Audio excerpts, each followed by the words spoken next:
When Jesus Christ gave the statement, "You will know them by their fruits," his followers, or people who read the Bible, took this statement to mean the demonstration of good behavior, or doing what religious rules or the religious regulations that have been prescribed. But the statement goes beyond that. Whatever we talk of the good behavior, do this, not do that, not do that, these are human morals.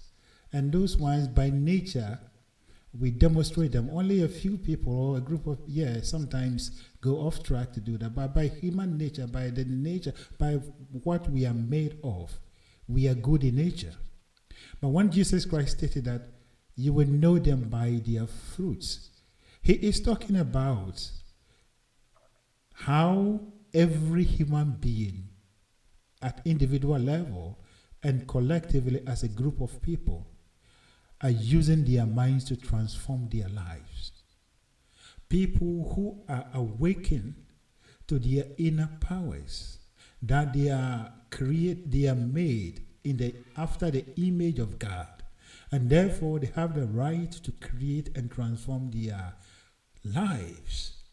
They naturally get up and then change their lives. And that is the fruits that they bear, that people would know them by that. So when you go to any nation, when you go to any group of people, when you go to anywhere, do not look at the people's behavior and other things necessarily to be the fruits that they are bearing, but look at the state, the level at which they are using their own minds to transform their lives.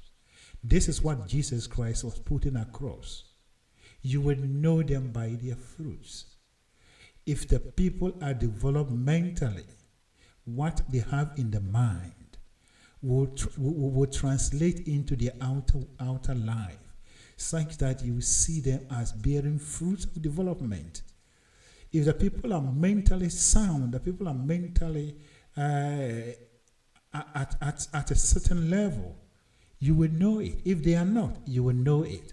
You see, so the outer condition of a person's life is literally linked to the person's inner state, said James Allen. And it is a mathematical and a universal truth. And so you will know them by their fruits. It's something that has to do with our application of our minds to transform our lives. And as a matter of fact, if we look at third world countries and other places, you will know them by their fruits. When you go, you will see how the people are using their minds, or they are not using their mind. You see, any group of people that uses their minds at the highest level will always express higher things. That is what we call self-expression. God is expressing himself through every one of us. And it is only when we open our minds and we let God flow through us, then that we bear the fruits of what God is. And that is showing the beauty, the glory of God in our lives, in our surroundings, in our cities, in our towns, in everywhere. But we cannot say we are showing the glory of God in debt. We are showing the glory of God in poverty. We are showing the glory of God in all this kind of low level of life at this time. And so let us look into our lives. We will be able to know our own fruit. We will know ourselves by the fruits we are bearing. And this is the time that we have to wake up. Every one of us. Let us wake up and look at our lives. There is the need for self-transformation. And the self-transformation, it begins from your mind.